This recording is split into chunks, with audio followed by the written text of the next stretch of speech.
तो चलिए अब करते हैं इसका फिफ्थ पार्ट। देखिए फिफ्थ पार्ट करने से पहले ना थोड़ा सा ध्यान से देखिए क्वेश्चन को, थोड़ा सा क्वेश्चन अलग है।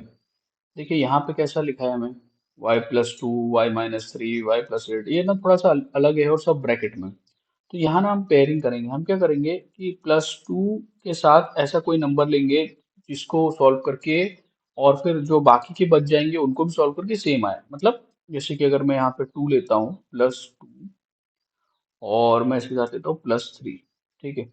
तो इसको सॉल्व करने पे क्या मिलेगा, +5। उसी तरह अगर मतलब मैंने ये ले लिया अब और ये ले लिया, अब मेरे पास बचा ये दोनों। अगर मैं इनको लिख लेता हूँ +8 और ये -3, तो देखिए 8 - 3 5 आएगा। तो आपको ना ऐसा पेयरिंग करना पड़ेगा और फिर पेयरिंग करके ही सॉल्व करना, अदरवाइज ये बहुत लेंदी होगा, बहुत मुश्किल होगा। तो हमने क्या क्या लिया, हमने पहले इसको और इसको ले लिया। तो पहले इन दोनों को साथ में लिख लेता हूँ, y+2 एंड y+3। अब फिर मैं बचा क्या था, y-3 एंड y+8, इनको साथ में यहाँ लिख लेता हूँ, y+8 एंड y-3। अब देखिए, अब आपको ये सब मल्टीप्लिकेशन में है तो आपको प्रॉपर इसको लिखना पड़ेगा, मल्टीप्लाई करना पड़ेगा इन दोनों को और फिर इन दोनों को। तो पहले ये जो y है वो इन दोनों के साथ लिखेंगे, y+3, और ये जो +2 है इसको लिखेंगे इन दोनों के साथ, ठीक है। अब देखिए मल्टीप्लाई कैसे करते हैं हम, y × y² एंड प्लस है तो plus y × 3 will give you 3y। और उसी तरह यहाँ पे plus 2 × y 2y and plus plus plus 2 × 3 = 6, ठीक है। अब यहाँ आएगा y² and 3 + 2y will give you 5y, और यहाँ पे +6 ऐसे लिखिए, ठीक है। अब इसको ना एक काम कीजिए, इन सबको ब्रैकेट में पुट कर लीजिए,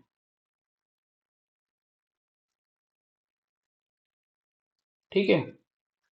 और एक बात ध्यान दीजिए कि ये वाला जो है ना, ये +56, ये भी आपको साथ में लिखना है, ठीक है। अब आते हैं इन दोनों को सॉल्व कर लेते हैं। इसके लिए मैं दूसरा कलर लेता हूँ। तो यहाँ लेंगे y, और ये y-3 एक साथ लिख लीजिए, और ये +8, फिर से y-3 लिख लीजिए, और ये 56 एज इट इज। आपको समझ में आ रहा है हम क्या कर रहे हैं, हम इन दोनों को मल्टीप्लाई कर रहे हैं क्योंकि ये मल्टीप्लिकेशन में है, तो दोनों ब्रैकेट वालों को मल्टीप्लाई कर रहे हैं। उसका करने का तरीका ये होता है। तो y × y² and plus minus minus y × 3 will give you 3y।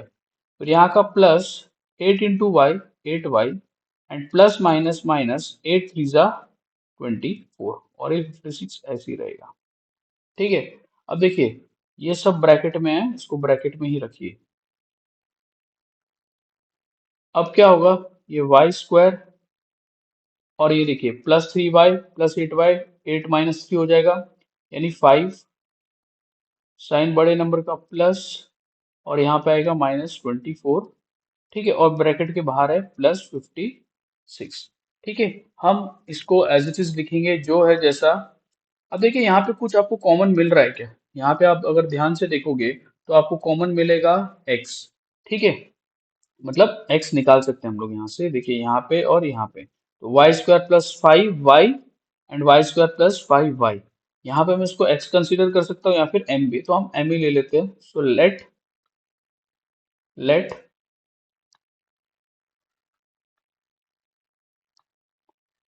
y² + 5y equals to m, ठीक है। अब हम यहाँ पे और यहाँ पे m पुट करेंगे और फिर से इस क्वेश्चन को दोबारा सॉल्व करेंगे, ठीक है। आइए यहाँ पे y², ठीक है, +5y +6 था, और यहाँ पे था y² + 5y -24 +56। तो अब हम इनको सॉल्व करेंगे। देखिए यहाँ पे मैंने कहा अभी आपको कि यहाँ पे इसकी जगह m पुट करेंगे, तो यहाँ लिख लेते हैं m +6, और यहाँ पे भी इसकी जगह पुट करेंगे, ब्रैकेट है तो ब्रैकेट में m -24 एंड +56। अब देखिए ये m जो है, ये ब्रैकेट के अंदर का और ये ब्रैकेट के अंदर का दोनों मल्टीप्लाई होगा। मल्टीप्लाई करने का तरीका क्या है, ये m पहले लिख लेते हैं और साथ में ये m-24 एज इट इज लिखना पड़ेगा, और ये +6 ऐसे ही आएगा, और ये जो है एज इट इज हम लोग लिखेंगे। ठीक है, तो यहाँ पे आएगा m-24 और ब्रैकेट के बाहर +56। ठीक है, अब करना क्या हमें, अब देखना ये है कि ये m, अच्छा अब देखिए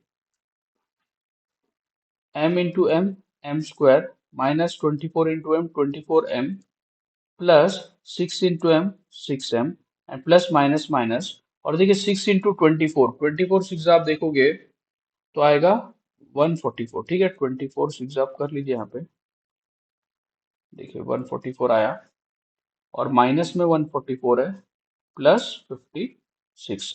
ठीक है, फिर m स्क्वायर ऐसे ही लिखेंगे, फिर 24 में से 6 चला गया तो -18m, एंड देन लास्ट का, इन दोनों को भी सॉल्व कीजिए, 144 में से 56 चला गया तो आपको मिलेगा 88, -88। ठीक है, अब क्या करना है, अब फिर इसका स्प्लिटिंग द मिडिल टर्म करना है। आपको पता है लास्ट में कितना है, 88 है।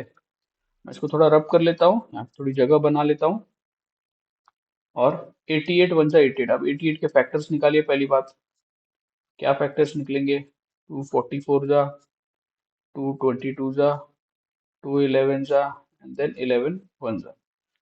ठीक है, 18 मुझे लाना है तो मैं 2 टू जा 4, 4 टू जा 8 ले लूंगा, 8 और 11 का कुछ लेना देना नहीं है, तो 11 टू जा 22, हाँ 11 टू जा 22 ले लीजिए, एंड -2 टू जा 4 कर दीजिए, तब आपका बन जाएगा। तो यहाँ लिखेंगे m स्क्वायर, और 18 की जगह मैं लिखने वाला हूँ -22m प्लस 4m -88। क्यों, देखिए ध्यान से, माइनस प्लस माइनस होगा, 22 में से 4 चला गया तो 18, साइन बड़े नंबर का। अब इन दोनों में कॉमन लीजिए m, यहाँ लिखेंगे हम m-22, और इन दोनों में कॉमन लेंगे 4, अंदर बचेगा m-22। ठीक है, अच्छा अब जो दो बार था उसको हम एक बार लिख लेते हैं। पहले तो ये m और ये +4 यहाँ लिख लेता हूँ, और ये m-22 दो बार है तो इसको यहाँ लिख लेते हैं। ठीक है, थोड़ी सी जगह बना लेते हैं फिर। अब हमें तो y दिया हुआ था, और हम क्या सॉल्व कर रहे हैं, हम सॉल्व कर रहे हैं यहाँ पे m के फॉर्म में। तो मुझे जो हमने पहले एज्यूम किया था ना यहाँ पे, उसको वापस पुट कर दीजिए। ठीक है, तो यहाँ पे आपका आ जाएगा वाई स्क्वायर, m की जगह, यहाँ पे m की जगह ये पुट करना है, वाई स्क्वायर प्लस 5y। ठीक है, और +4 आ जाएगा एज इट इज, और यहाँ पे वाई स्क्वायर प्लस 5y, और यहाँ -22 एज इट इज आ गया। ठीक है, अगर आप इसको फर्दर सॉल्व करोगे तो और थोड़ी जगह लगेगी मुझे, एक और स्लाइड बनाता हूँ मैं पहले। तो मैंने एक क्वेश्चन लिख लिया यहाँ पे नेक्स्ट स्लाइड में। अब हम इसको सॉल्व करते हैं। देखिए, जिसका स्प्लिटिंग द मिडिल टर्म होता है उसको सॉल्व करेंगे। ठीक है, तो Y square plus 5y plus 4, देखिए लास्ट में 4 वन जा 4 है, और 4 के फैक्टर्स आपको पता है, 4 वन जा भी ले सकते हैं, और 4 प्लस 1 हम 5 भी लिख सकते हैं, क्योंकि बीच में जो मिडिल टर्म है 5 आ रहा है। तो Y square plus 4y plus Y plus 4 हो जाएगा, और हमें यहाँ पे कॉमन मिल रहा है y, है ना, दोनों में अंदर बचेगा y प्लस 4। यहाँ पे क्या कॉमन मिला, कुछ नहीं मिला, तो कॉमन +1 ले लीजिए, अंदर बचेगा y प्लस 4, क्योंकि 1 इंटू वाई वाई, एंड 1 4 जा 4। अब ये y और यहाँ का +1 एक बार लिख लीजिए, और ये y प्लस 4 जो दो बार है उसको यहाँ पे लिख लीजिए। ठीक है, अच्छा अब ये वाला जो है, इसको भी splitting the middle term solve करते हैं।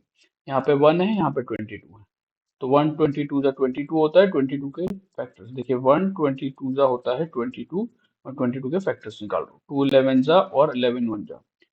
अब देखिए यहाँ पे 11, और तुम 2 को कितना भी कोशिश कर रहे हो, 11 प्लस 2 देखिए कितना होता है, 13, 11 -2 9, और मुझे क्या लाना था, +5, तो किसी भी हाल में मैं 5 नहीं ला सकता।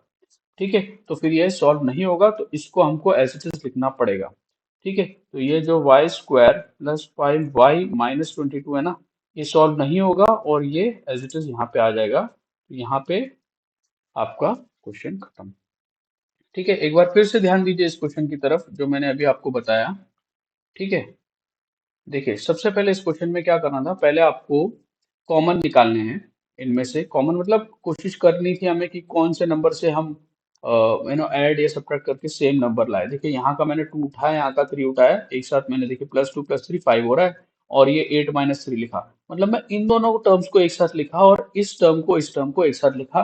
फिर इन दोनों को जैसे हम मल्टीप्लाई करते हैं वैसे मल्टीप्लाई करके सॉल्व करके इक्वेशन बना लिया, यहाँ पे मल्टीप्लाई करके सॉल्व करके इक्वेशन बना लिया। जब इक्वेशन बना लिया तो क्या मिला मुझे? देखिए दोनों में कॉमन मिल रहा था y² + 5y। अब इसकी जगह मैं पुट करूंगा m और फिर आगे सॉल्व करूंगा। ठीक है, तो मैंने देखिए यहाँ पे पुट कर दिया था m प्लस, इसकी जगह m एंड +6, इसकी जगह m and -24 as it is. अब फिर आगे क्या होता है, फिर आप इसमें देखिए फिर से मल्टीप्लाई करेंगे, जैसे यहाँ पे किया था वैसे मल्टीप्लाई, m को बाहर ले लेंगे, दोनों से मल्टीप्लाई, फिर +6 से दोनों को मल्टीप्लाई, फिर सॉल्व किया, फिर एक इक्वेशन बनी। ठीक है, एक आपको स्प्लिटिंग द मिडिल टर्म करना है यहाँ पे फैक्टराइज करने के लिए। फिर आपने स्प्लिटिंग द मिडिल टर्म किया, फिर सॉल्व किया, फिर आपको यहाँ पे दिख रहा है फिर कुछ कॉमन आ रहा है। अरे भाई यही करते बैठेंगे हम पूरा दिन। ठीक है, तो बस यहाँ पे क्वेश्चन आपका खत्म होता है। जितना सॉल्व होता है उतना तक करते रहना है, फिर लास्ट में सॉल्व करना नहीं है। ठीक है।